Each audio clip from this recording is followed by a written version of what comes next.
I'm Paul De La Fuente and I'm the founder of Finn Cotton Sneakers.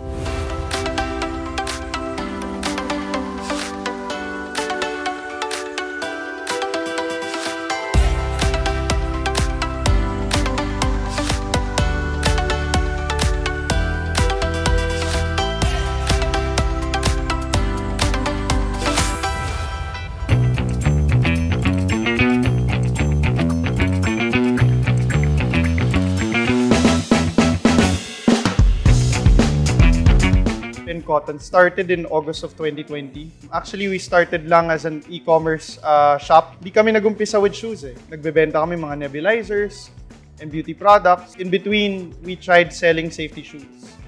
And then when we found out na kaya namin mag-manage ng inventory ng safety shoes, na-realize namin, oh, kaya namin mag-shoe business ulit. And so far, as you can see, 3 years after, we have physical branches na. And we're growing rapidly then in the market. Chief Enabling Officer. I made sure na inayos ko yung title, no? Kasi when you say enabling, you're enabling your team to be successful in their own field. And ang maganda sa culture ng Finn Cotton as a company, we are enabling our staff members to be leaders themselves, di ba? Hindi lang sila yung nagpa-follow ng mga marching orders. We challenge them to be leaders themselves and make decisions on their own. And in that case kasi mas maganda yung pace ng pag-grow ng company kasi hindi nagre-require na isa lang yung nagme-make ng decisions, but rather everyone contributes to the growth of the company rather than just the operations. Every time I start a business, I treat my business and everyone in the business as part of my family.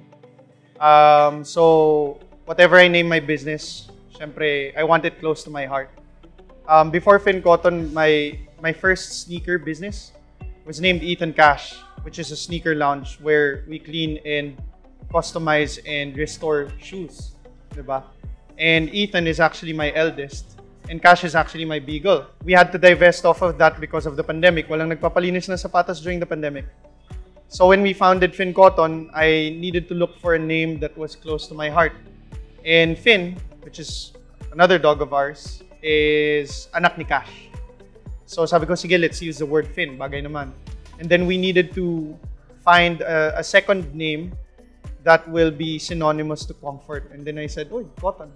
So Finn Cotton, diba? So rolls off the tongue, madaling sabihin, madaling maalala, and it actually feels like a foreign brand pa nga. I'd like to use my name, di ba? Paul De La Fuente. Kaso ang problema, baka isipin, gumagawa ako ng wedding gowns. Oh, yeah. Di ba? It's a dream come true for me, no? To have a brand that's being worn by celebrities, athletes, personalities, influencers. To be honest, 3 years ago, before we started Finn Cotton, I never imagined that we will get this far. And alam mo yung kasabihan nga na my life feels like a movie. So I'm experiencing that right now. That's why I'm very, very thankful, no, na experiencing this because not a lot of people can get to experience yung ganitong type of exposure, diba? Right now, we are working on the clothing line. So, that will come in Q4. So, we're very, very excited na maglalabas na kami ng athleisure lineup for both men and women. And at the same time, we are also working on signature designs for athletes, celebrities, and influencers that will come out in Q4. So, recently, not gonna divulge yet, we've just signed our first athlete for the signature design. And happy to say that she's a volleyball player of the PVL, diba? So hopefully we onboard also a basketball player, not just from the PBA but also from the MPBL. So sa mga basketball player dyan na nangingi ng support, don't forget, call me lang, Paul De La Fuente, diba? Yeah. But yeah, I'm very, very excited for that. Ito pa, we're onboarding also another guy who's an influencer. Magaling siya magtingting, yun na lang masasabi ko. So, he will have his own colorway also. So, I hope that pushes through as well. I get asked a lot, no, how do we compete I think the reason why we're relevant in the market right now is because we don't treat ourselves as competing with other brands. We treat ourselves as someone or as a company that enhances the industry, that challenges the other brands na, uy, may padating. And it also challenges us. So we never approach the day na, oh, we're competing with someone else. Sa totoo lang. We approach the day open arms na hopefully someone would collaborate with us. And we're open. Even the big brands na makikita mo around this mall. Pag may lumapit, we will work with them open arms talaga. We're not in a competing energy or in a competing mood. We're more of a collaborative company and brand. And I think that's the reason why a lot of people resonate with us because walang negative, all positive. We would like to be different, diba, than most. And mapapansin mo, isang tingin pa lang ng tao dun sa mga designs natin. Iba yung dating. So we give a different flavor to the shoe game, diba?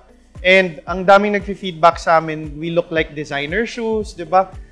Like the designer brands out there. Ang proud naman kami is even if we look like designer brands and our quality can go head to head with other shoe brands, ang maganda sa amin is yung pricing.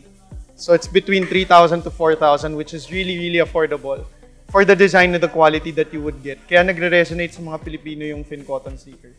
My favorite design was the first one. It's phased out already. It's called the Scribe. That cemented us in the sneaker industry talaga. Nung una namin nilabas yung design na yun, ang daming bumili, ang daming nag-support. It's a good design. Maganda siya. And that's my favorite because that's the one that catapulted us to success. Marami pa akong favorite designs na ilalabas, especially yung mga signature and homegrown designs na ilalabas namin. So, hopefully, Filipinos will, also non-Filipinos will support us, diba? Looking forward to that. Hi, I'm Paul De La Fuente, founder of Finn Cotton Sneakers. I would like to invite you to visit our stores in Ayala Malls, Manila Bay and SM North EDSA.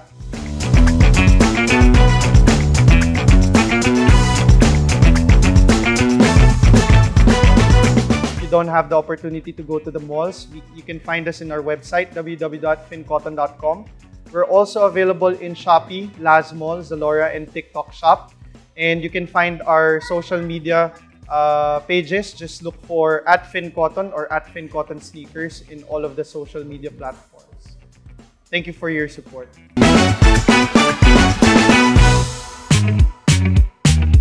Hello mga ka-all-in-one!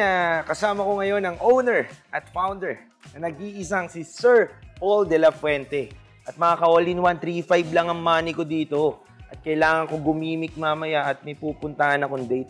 Kaya sir, ikaw ang makakatulong sa akin ngayon para yung 3.5 ko mag-cash. Yan. Ano bang kailangan mo? Pare, ano bang lakad mo mamaya? Ang lakad ko muna, mauunang lakad ko Sir Paul.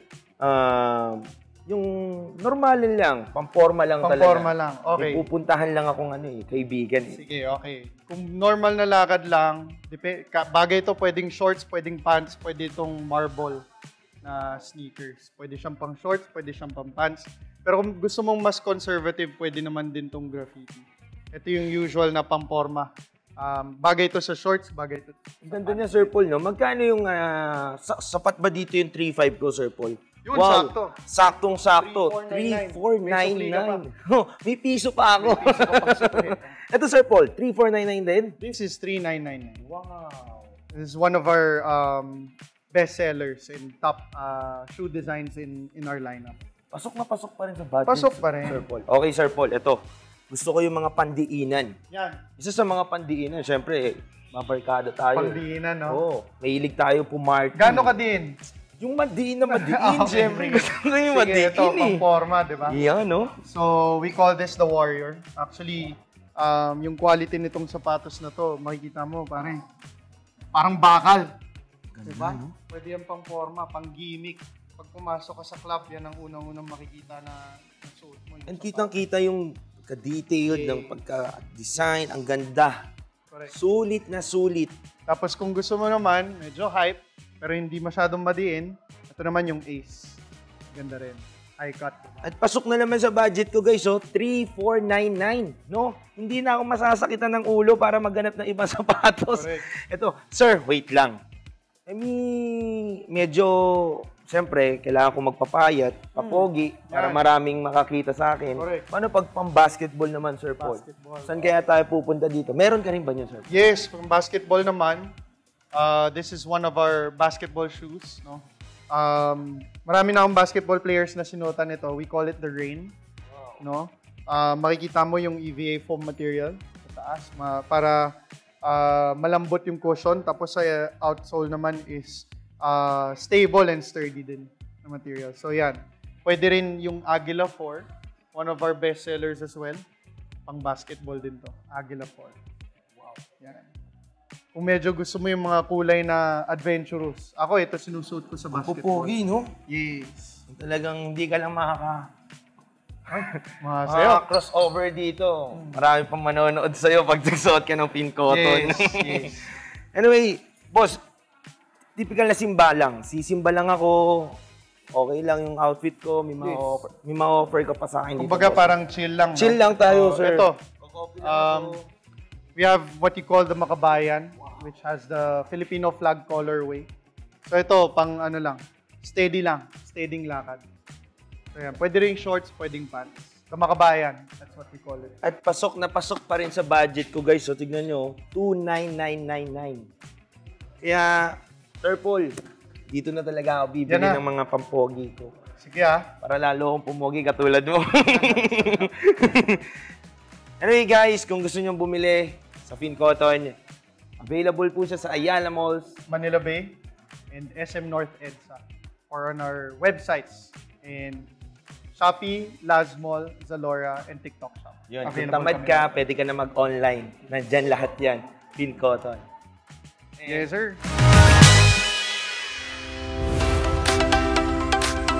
I always tell people nga, especially my family, to always live in the moment.